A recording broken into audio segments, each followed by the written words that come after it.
how things in society are today. Let's go back when this fellow named Columbus came and changed the world completely. Here you go. We have given you three ships, La Niña, La Pinta, y La Santa Maria. Now go on and find us those riches. I sure am glad that I have been granted the opportunity to go and find new and undiscovered pieces of land.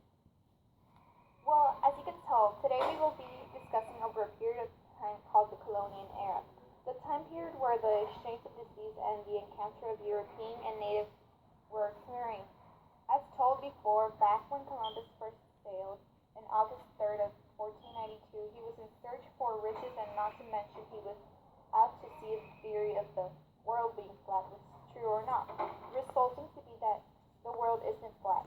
But that's out of topic. Since he was in search for riches, he came to Scotland on October the 2nd. He had left some of his men to colonize and promised to come back and get them. When he returned, he had brought along with things such as chili peppers, cotton, and tobacco. As he came back with such riches, the king sent him out once again, this time with 17 ships in search for more goods. Picture of Native American.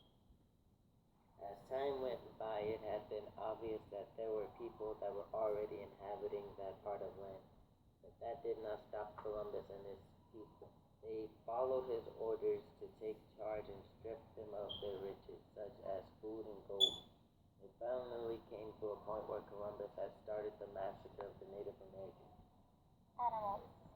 But as mentioned before, when Columbus had returned to the second time, he came back with animals such as cattle, sheep, pig, and fowl. These animals were domestic animals, the type of mankind had been able to control. These animals slept with their owners when winter was around. Because more body heat increased the likelihood of them surviving and staying warm. This increased the European tolerance towards disease such as smallpox and measles. But unlike the Europeans, the disease were something new to the Native Americans. Therefore, many of them died of a simple cold. Smallpox and the measles became measles because they were not immune to the disease. Slaves. One of the downsides about the colonial era was the idea of slavery and then later enforcing it upon the natives. Since they needed people to work for them, they had brought the slaves to make it much more simple for them.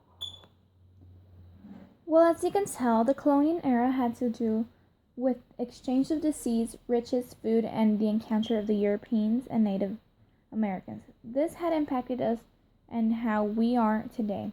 Not too many Native Americans are here today, all thanks to the exchange of the disease that killed many. But in the bright side, even though the hitting fact that many died during the period is really bad, if it wasn't for the colonial era exchange, many of the domestic animals, spices, agriculture, and ideas of mass production would have not been able to develop in America today.